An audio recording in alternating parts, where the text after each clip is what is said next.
নমস্কার বন্ধুরা, তোমরা সবাই কেমন আছো? আশা করি ভালো আছো। আমিও ভালো আছি। আমার বাঙালি রান্নাঘরে তোমাদের সবাইকে স্বাগতম।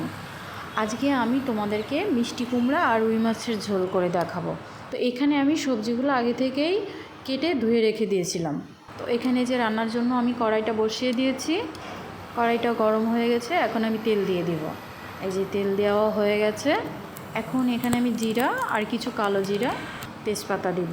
এগুলো দেওয়ার পরে এই যে সবজিটা আমি ধুয়ে কেটে রেখে দিয়েছিলাম, এখন এটা আমি তেলের ভিতরে ছেড়ে দেব। সবজিগুলো দেওয়ার পরে এখানে আমি হলুদ, ধনে গুঁড়া আর জিরা গুঁড়া দিব। এই তিনটা উপকরণ আমি সবজির সঙ্গে ভালো করে মিশিয়ে এখানে কিছুক্ষণ নেড়ে চেড়ে ভাজা করে নিব। তোমরা চাইলে এখানে আরও মশলা অ্যাড করতে পারো, কিন্তু আমার এগুলো দিয়েই মনে হয় যে তরকারিটা ভালো হবে। মিষ্টি কুমড়া যেহেতু, এই জন্য আমি আর কোনো মশলা ব্যবহার করিনি। এখানে আমি শুধু এই দুটো উপকরণ দিয়েই রান্না করব।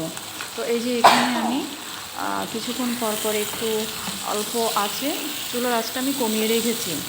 অল্প আছে আমি নাড়াচাড়া করে কিছুক্ষণ ভেজে নেব।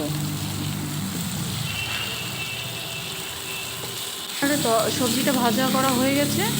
এখন আমি সবজিতে পরিমাণ মতো ঝোলের জন্য জল দিয়ে দিব। এই যে আমার জল দেওয়া শেষ। এখন আমি একটু নাড়াচাড়া করে সবজিটা ফুটে আসা পর্যন্ত আমি ঢেকে দিব।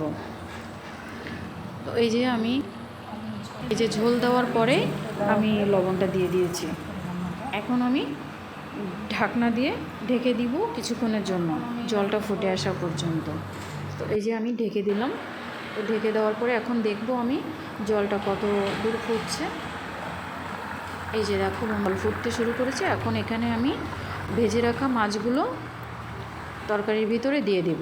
তো এই যে আমি তরকারির ভিতরে মাছগুলো দেওয়া হয়ে গেছে। এখন আমি আবার ঢেকে দিব।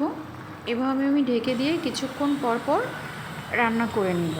যেহেতু এটা মিষ্টি কুমড়া, তো আমার সময়টাও কম লাগবে, আর আমি জলের পরিমাণটাও কিন্তু কম দিয়েছি। মিষ্টি কুমড়া তো দ্রুত সিদ্ধ হয়ে যাবে। তো এই যে আমি আবার ঢেকে দিয়েছি। এখন আমি তরকারিতে বড়ি দিব। তো এই বড়ি দেওয়ার জন্য আমি আলাদা একটা প্যান দিয়েছি। প্যানে আমি এখন একটু তেল দিয়ে বড়িটা ভাজা করে নিয়েছি। এই যে ভাজা হয়ে যাওয়ার পরে আমি তরকারির ভিতরে বড়িগুলো দিয়ে দিয়েছি। যেহেতু আমার মাঝপথেই তরকারিটার ভিতরে বড়ি দিতে হয়েছে, এই জন্য আমি এখন আবার ঢাকা দিয়ে রান্না করে নিব আমার বড়িটা ভালোভাবে সিদ্ধ করার জন্য। তো তোমাদের কার কার কুমড়োর বড়ি ভালো লাগে প্লিজ আমাকে কমেন্ট করে জানাবে। আমার তো খুবই ভালো লাগে কুমড়োর বড়ি দিয়ে তরকারি খেতে। আমার তো ইচ্ছে করে সব তরকারিতেই বড়ি দিয়ে রান্না করে, এত ভালো লাগে। তো এই যে আমার তরকারিটা কিন্তু দেখছো কত সুন্দর কালার আসছে, দেখে মনে হচ্ছে না অনেক সুন্দর হবে খেতে। তো এই যে আমার তরকারিটা শেষ হয়ে গেছে, আমি নামিয়ে নিয়েছি। এটা আমার তরকারির ফাইনাল লুক।